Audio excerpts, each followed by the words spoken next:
Show me your hands. Show me your...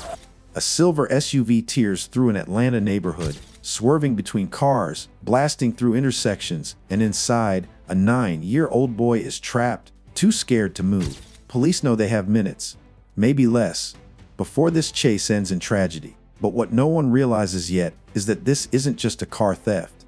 This boy is the center of a 100 million ransom plot, planned by people who thought they could outsmart the law. What happens next will be recorded second by second, frame by frame, by a single police dash cam, a piece of evidence that will not only stop the getaway, but reveal the entire twisted plan. You're about to witness the high-speed pursuit they never wanted you to see.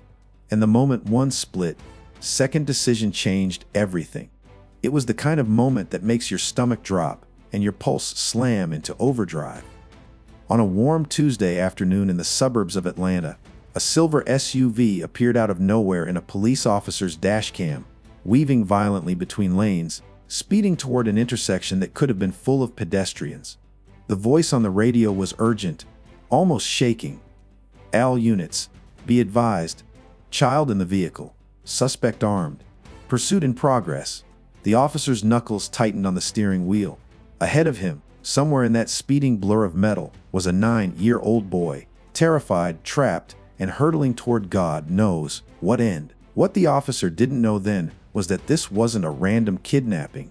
This was the final stage of a calculated 1 million ransom plot, and in less than 10 minutes, the entire nightmare would come crashing to an end, caught forever on the unblinking eye of a police dash cam. 3 hours earlier, life was normal. A mother, a CEO of a small but rapidly growing Atlanta tech company, was running errands with her son. She parked outside a grocery store, left the engine idling to keep the air conditioner running, and stepped out to return a shopping cart. It took seconds. But in those seconds, a man who had been lurking in the parking lot saw his chance. Witnesses would later recall a tall figure in a black hoodie slipping into the driver's seat. The vehicle jerked forward, tires screeching.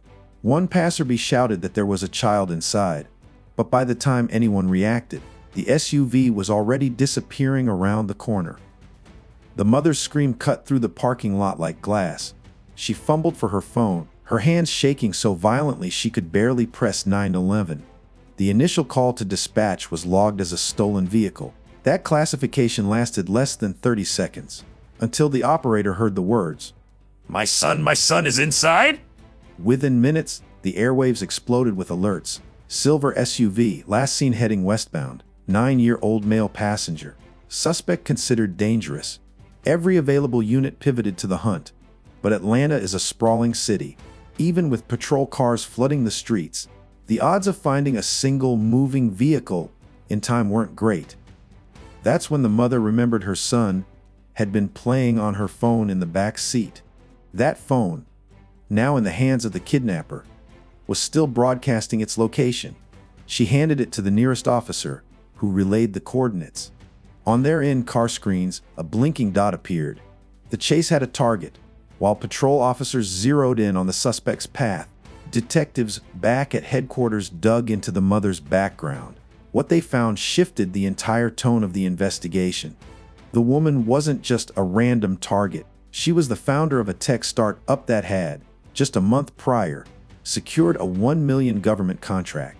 The product involved sensitive AI defense algorithms, valuable enough to make enemies in the business world. One lead detective voiced what everyone was starting to suspect. This is Ransom. Planned. He's not just joyriding. He's delivering the kid to someone. Officer Ramirez was the first to spot the SUV. His dashcam recorded the moment perfectly. A silver blur cresting a hill, swerving between slower traffic. "I got the car," Ramirez called into his radio, his voice calm but tense. "Suspects northbound toward Oak Street.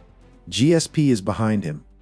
The Georgia State Patrol joined the pursuit instantly. 2 cruisers took up positions to box the suspect in, but he pushed harder, forcing his way through traffic with reckless abandon. The boy, visible only as a small silhouette in the rear seat, sat motionless. Whether from fear, shock, or sheer survival instinct, he didn't move. Then came the order over the air, just be a PIT, just be PIT. The PIT maneuver, Precision immobilization technique is not given lightly. It's dangerous. Done wrong, it can kill everyone involved. Done right, it ends a pursuit in seconds. Ramirez matched the SUV's speed, closing in on its left rear quarter. Sirens wailed, lights strobed, and for a brief second, the driver glanced in the mirror, locking eyes with the cruiser that was about to take him down. Then metal kissed metal. The SUV's back end swung violently to the side. Tires screamed, smoke burst from the asphalt, and the vehicle spun nearly 270 degrees before smashing against the curb. Airbags exploded inside. The world went still, except for the sirens. The dashcam footage showed it in haunting clarity. Officers were out of their cars before the suspect's vehicle had even stopped rocking. Show me your hands! "Show me your hands!" one shouted. The driver, later identified as 34-year-old Marcus Denton, was yelling over them. Oh my gosh, you're trying to kill us! "Why would y'all do that?" Man. But no one was listening. From the back seat, the SUV's door flew open. A small figure tumbled out. The boy, his eyes wide, his chest heaving.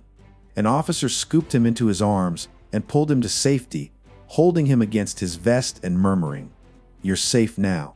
We got you." In the background, onlookers who had gathered nearby erupted in applause. The sound was almost surreal against the chaos. At headquarters, Denton's record came into full view: armed robbery, extortion, fraud. Under questioning, his story unraveled fast. He admitted he had been approached by a business associate who offered him a massive payout, exactly $1 million, if he could abduct the boy and hold him until the mother handed over classified data and liquidated company assets. The associate's identity remains sealed due to an ongoing federal investigation, but Denton's role was crystal clear. He had been stalking the family for weeks, waiting for an opening. He thought the parking lot was the perfect opportunity. He hadn't counted on a GPS signal or a dashcam recording every second of his failure. In court, prosecutors didn't have to rely on witness testimony alone. They had the dashcam. Jurors watched the entire chase as if riding shotgun: the swerves, the near misses, the PIT maneuver, the moment the boy escaped.